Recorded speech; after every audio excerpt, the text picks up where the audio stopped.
Réagir avec puissance au manque de respect, 10 méthodes stoïciennes. Tu entres dans une pièce et tout change. D'un regard, ils te classent. D'un mot, ils te réduisent. Dans leurs gestes, dans leur silence, tu ressens ce dédain discret, parfois brutal, parfois insidieux.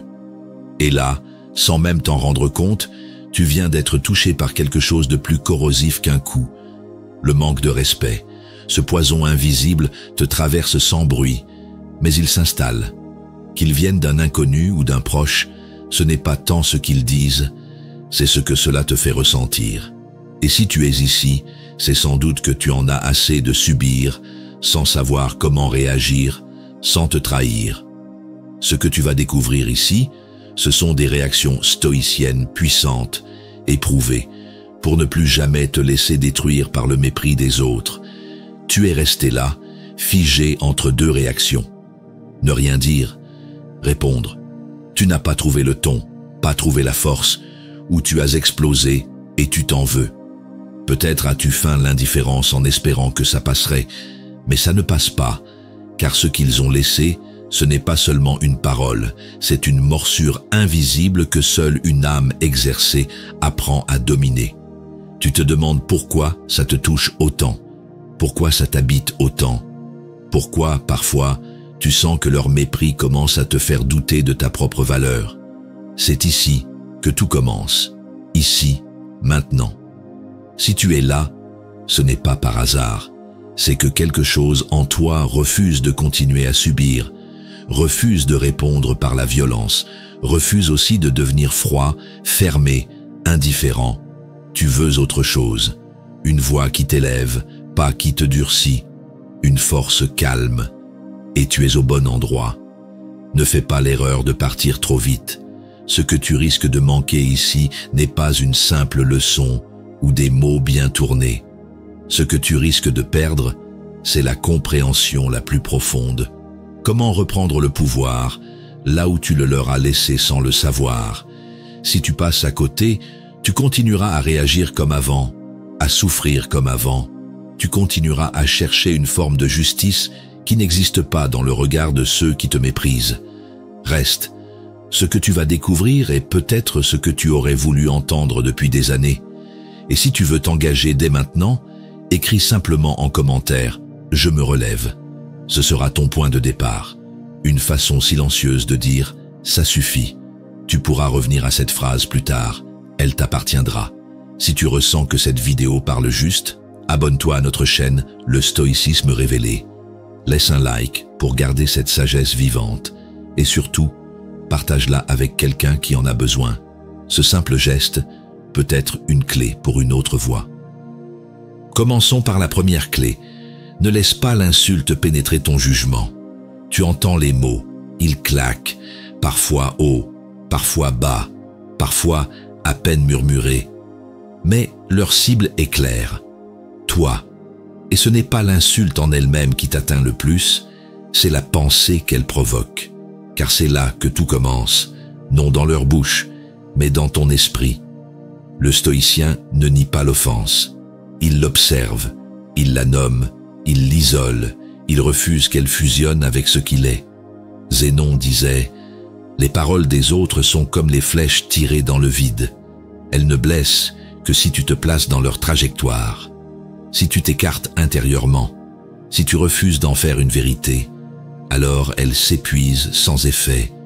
Dans cette scène où l'on te rabaisse, ta première erreur serait de croire que cela t'appartient, de t'en emparer comme d'un miroir fidèle. Mais ce miroir, il est déformant. Ce qu'il te renvoie ne parle que de l'autre, de sa peur, de sa frustration, de son besoin de dominer. La réaction stoïcienne commence par ce tri mental. Ceci ne vient pas de moi, donc cela ne me définit pas. Imagine, une personne t'insulte devant d'autres. Ton souffle se contracte, tu ressens l'adrénaline, l'envie de répondre, de justifier, de riposter. Mais si tu t'arrêtes un instant, une seule seconde de lucidité, et que tu te rappelles que ce jugement n'est qu'un souffle extérieur, un simple bruit dans l'air, alors tu ne réagis plus depuis la blessure, mais depuis l'assise. Et là, tout change.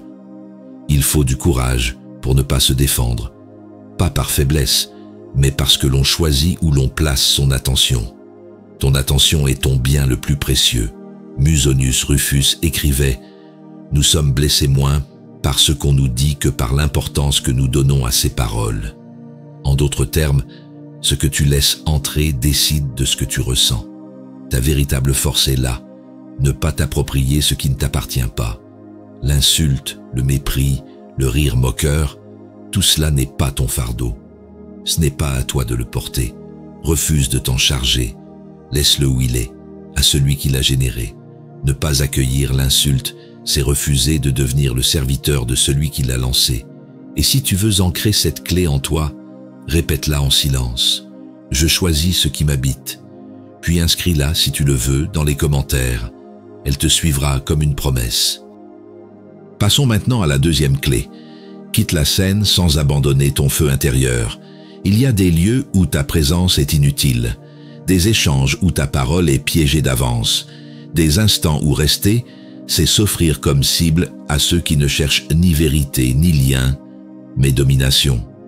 Pourtant, partir n'est pas fuir, ce n'est pas céder, c'est choisir. Et ce choix peut devenir le plus puissant des actes. Ce que tu refuses en quittant la scène, ce n'est pas la confrontation, mais le terrain où elle t'appauvrit, là où l'énergie se dissipe dans l'amertume, là où ton feu risquerait de se dissiper en cendres. Cléante disait « Celui qui quitte une assemblée mal conduite protège sa paix comme un bien sacré. » En partant sans bruit, tu coupes le fil du pouvoir qu'il croyait avoir sur toi. On croit parfois que répondre, argumenter, rester jusqu'au bout est une preuve de courage.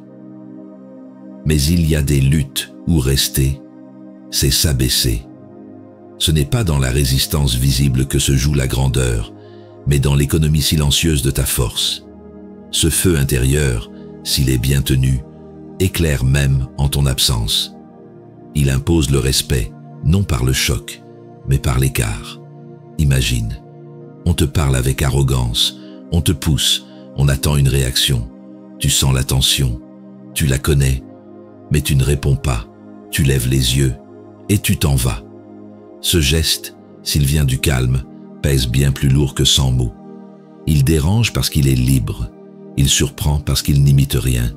Quitter la scène, c'est refuser l'enrôlement, c'est briser le schéma où l'autre décide de ta posture, c'est refuser d'entrer sur une scène où ton silence seul est encore trop fort pour eux.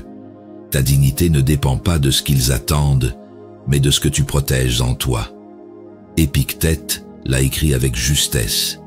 Si tu es invité à un banquet et qu'on t'injurie, tu es libre de te lever et de partir. Cette liberté-là, tu l'as toujours. Ne reste pas là où l'on éteint ta lumière pour mieux briller. Et si cette clé résonne en toi, écris simplement « Je choisis la paix », pas comme un repli, mais comme un territoire intérieur que rien n'a le droit d'occuper. Approchons la troisième clé. Vois l'irrespect comme le reflet d'une détresse non verbalisée. Lorsque quelqu'un te rabaisse, te coupe, t'ignore ou te contredit avec mépris, ton premier réflexe est souvent défensif. Tu perçois une attaque, tu veux te protéger, tu veux répondre, c'est naturel.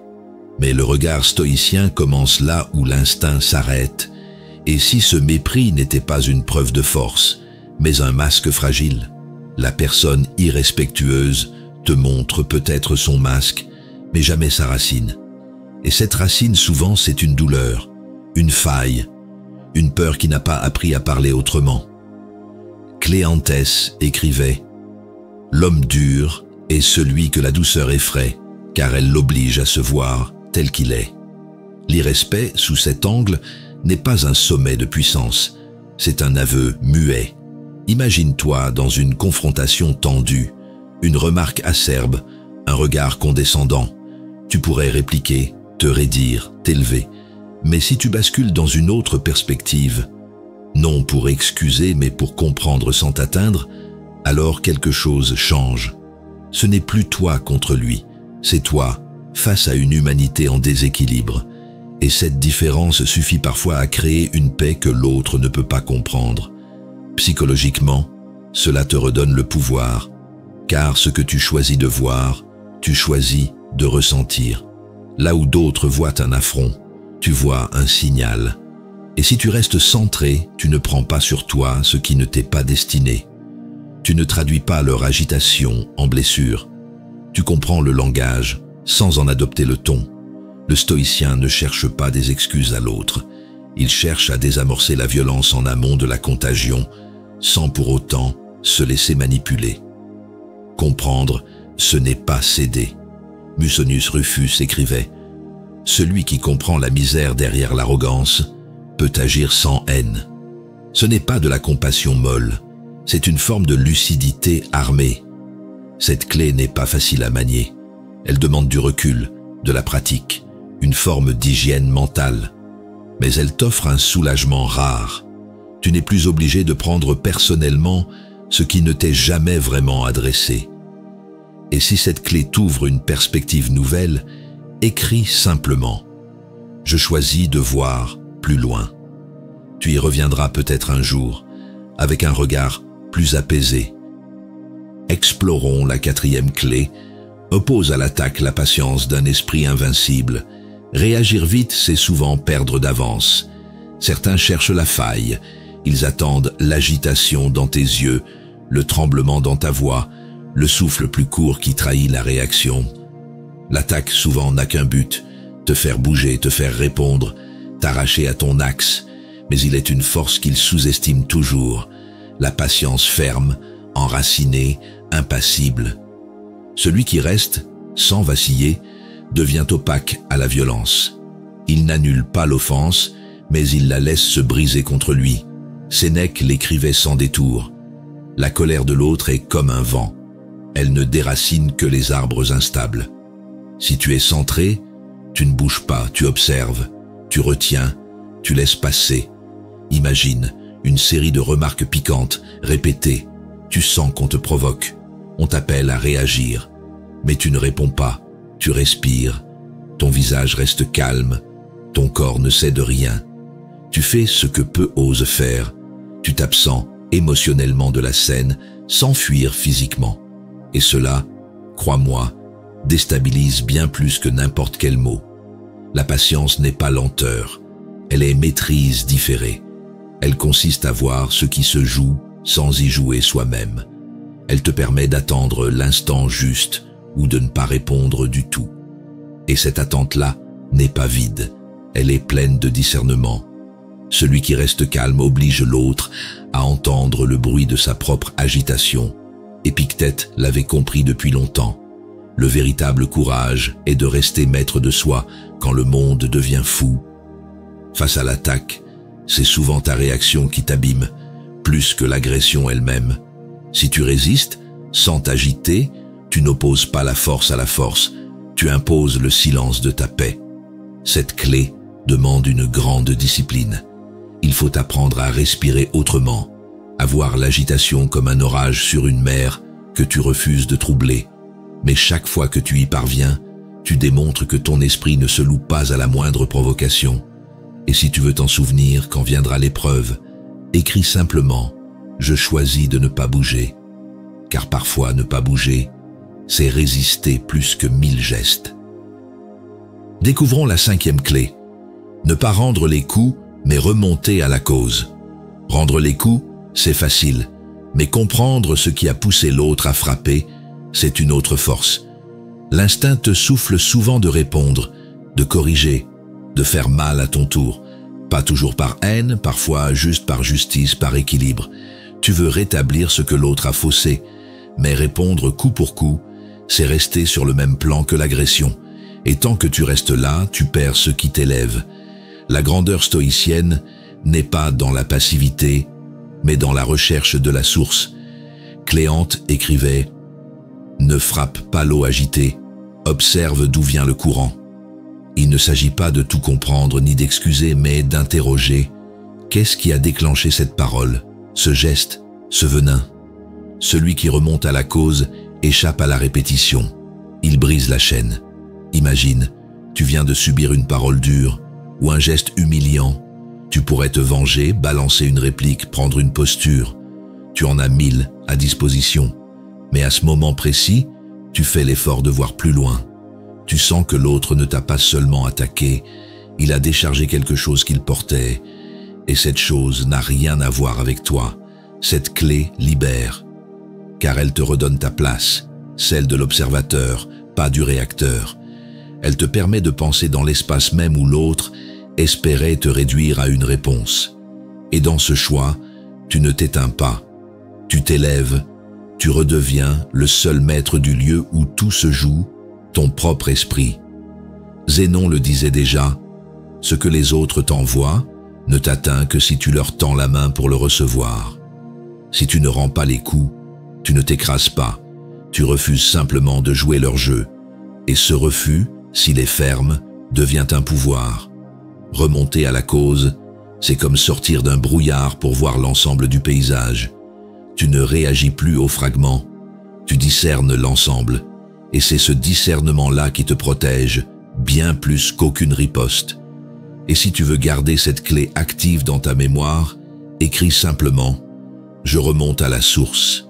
Elle deviendra un réflexe au moment où l'autre espère que tu perdras le tien.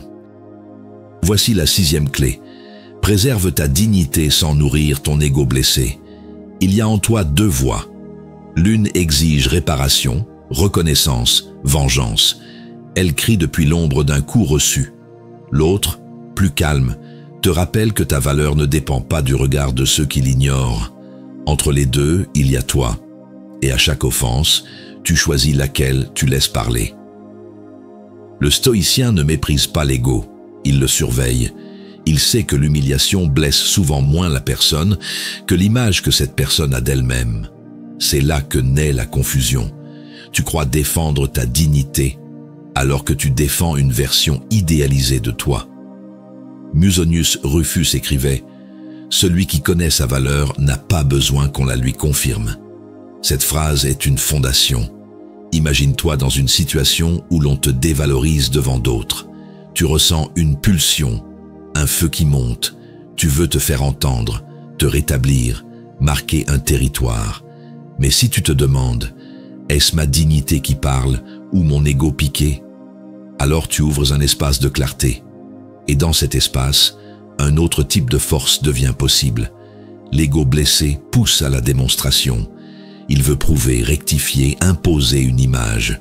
La dignité, elle, n'a rien à prouver. Elle n'a pas besoin de s'élever, parce qu'elle ne tombe jamais. Elle nourrit le silence, car elle n'a pas besoin de spectateurs. C'est cette distinction qui te rend libre. Zénon disait « Ce n'est pas le mépris qui salit l'homme, mais sa course à l'honneur. Chercher à sauver l'apparence, c'est souvent sacrifier l'essentiel. Celui qui garde sa posture sans spectacle garde aussi son calme. Et dans ce calme, il y a un monde. Cette clé ne t'invite pas à te retirer du monde, mais à habiter ton propre centre. Là où tu n'as plus besoin d'être validé pour exister. Là où ton silence devient un rempart, non une soumission. Et si cette nuance résonne en toi, écris simplement « Je choisis la dignité ».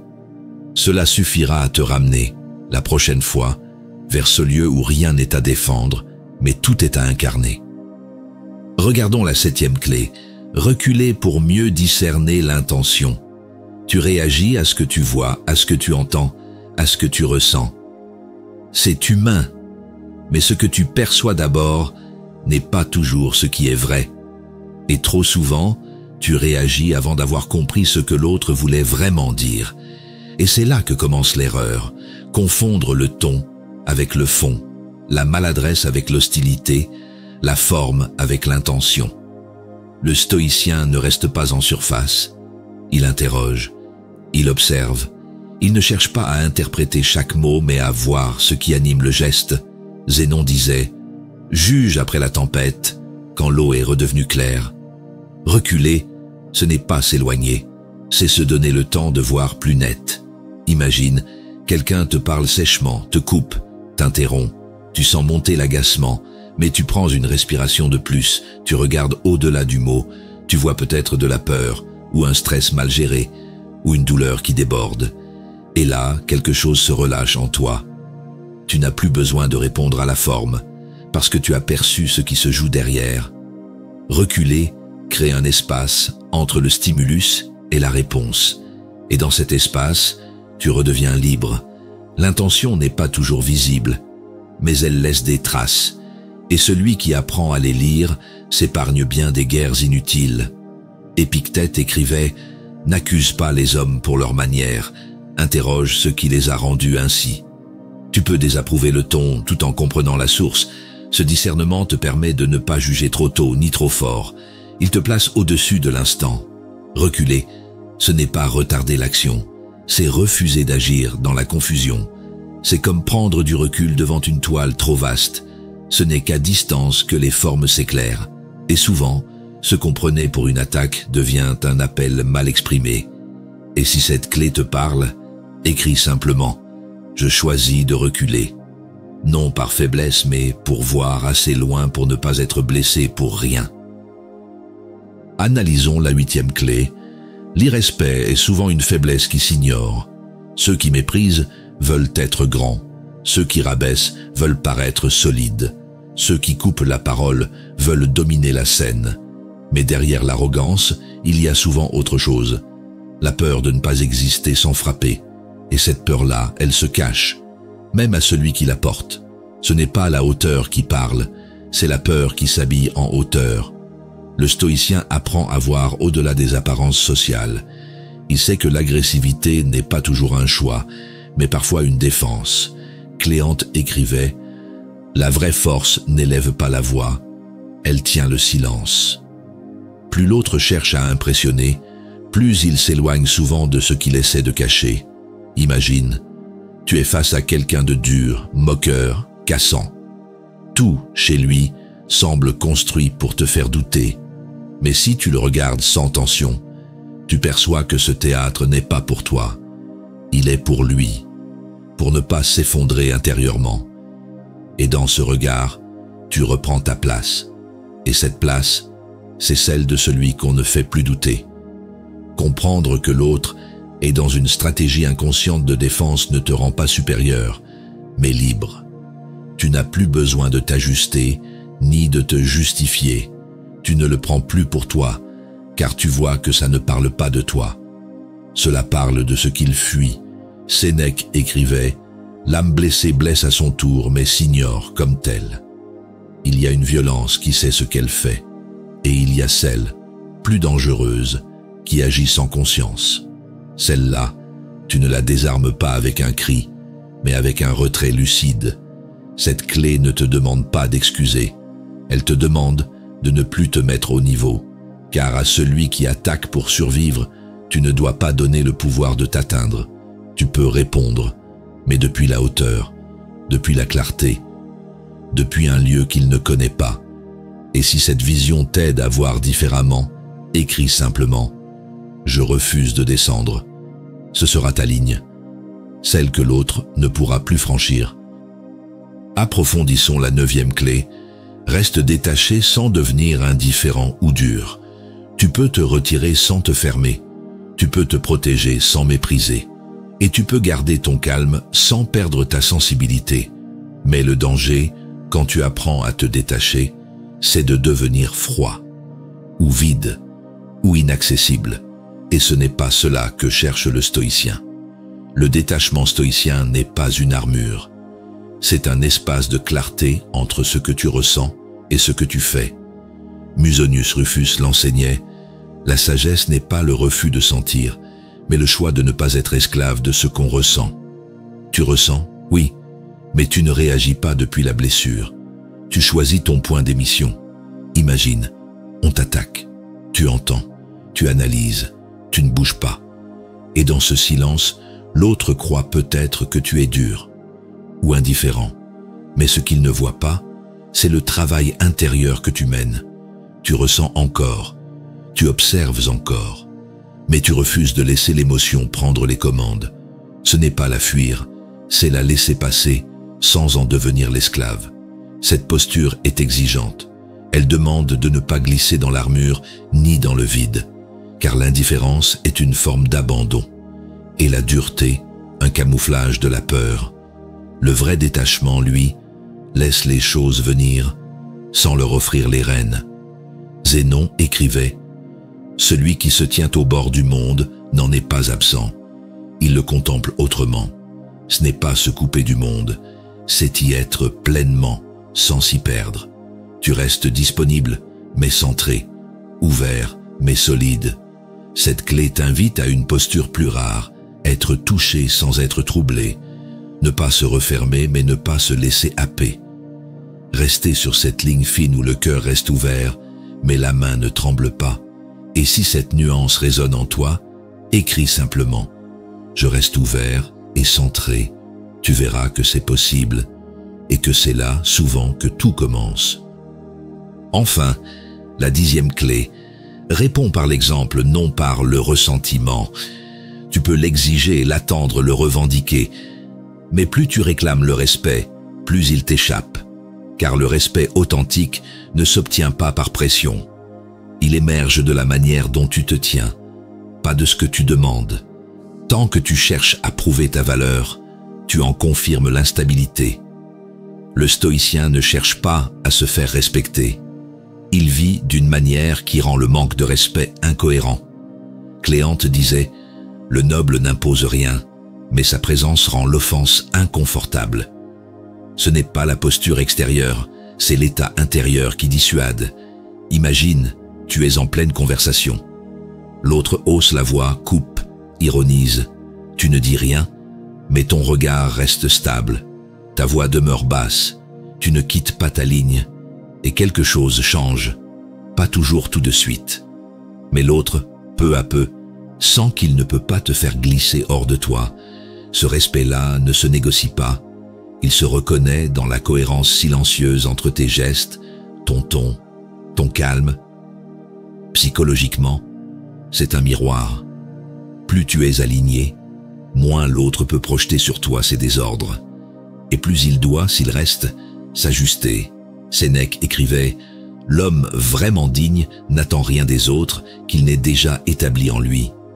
Celui qui vit sans dépendre du regard d'autrui finit par imposer une forme d'autorité naturelle. Il ne l'impose pas, il la dégage. Elle ne force rien, elle éclaire ce qui vacille autour d'elle. Cette clé te rappelle que tu n'as rien à prouver, mais tout à incarner. Ce que tu acceptes, ce que tu ignores, ce que tu tiens, tout parle pour toi. Et c'est cela au fond qui fait que l'on te respecte. Non pas parce que tu l'as demandé, mais parce qu'on ne peut plus faire autrement. Et si tu veux sceller cette dernière clé, écris simplement « Je ne réclame plus, je manifeste ».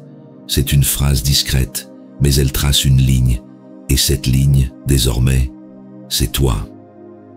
Tu es allé jusqu'au bout, et ce n'est pas rien, car ce chemin n'était pas fait pour distraire, mais pour t'armer intérieurement.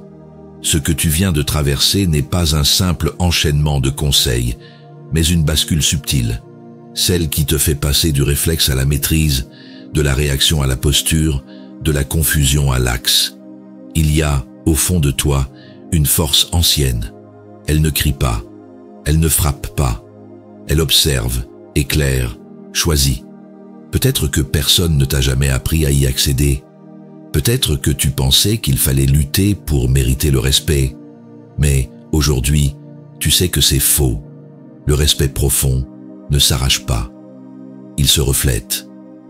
Et c'est ce reflet que tu construis chaque fois que tu résistes sans te fermer. Les paroles blessantes, les regards moqueurs, les provocations, tout cela existe, oui. Mais ce qui compte désormais, c'est la manière dont tu te tiens au milieu. Si tu restes droit, solide, sans bruit, sans plainte, alors même ceux qui te méprisent finiront par être contraints de te voir. Peut-être pas avec amour, mais avec clarté. Et cette clarté, c'est ta victoire. Elle n'a pas besoin d'être applaudie. Elle n'a pas besoin d'être expliquée. Elle te suffit. Parce qu'elle dit ceci: je ne suis plus là pour prouver, je suis là pour incarner. Tu n'as plus besoin de réclamer l'écoute. Tu es devenu l'espace où le tumulte se heurte à une paix qu'il ne comprend pas. Tu n'es pas intouchable, mais tu es désormais non soluble dans le mépris. Et ça, c'est une révolution intérieure, une sobriété qui désarme, une paix qui ne négocie pas, une forme de noblesse sans couronne, mais que l'on reconnaît sans qu'elle le demande. Si ce chemin t'a parlé, écris-le en commentaire. Une phrase suffit, une trace. Et si tu sens qu'un autre en aurait besoin, partage cette vidéo. Ce simple geste parfois peut changer la posture d'un être entier. Laisse un like si tu veux soutenir ce travail de fond. Et abonne-toi si tu veux continuer à affûter ton regard, chapitre après chapitre. Parce qu'ici, dans notre chaîne, le stoïcisme révélé, nous ne crions pas plus fort. Nous nous tenons plus droit.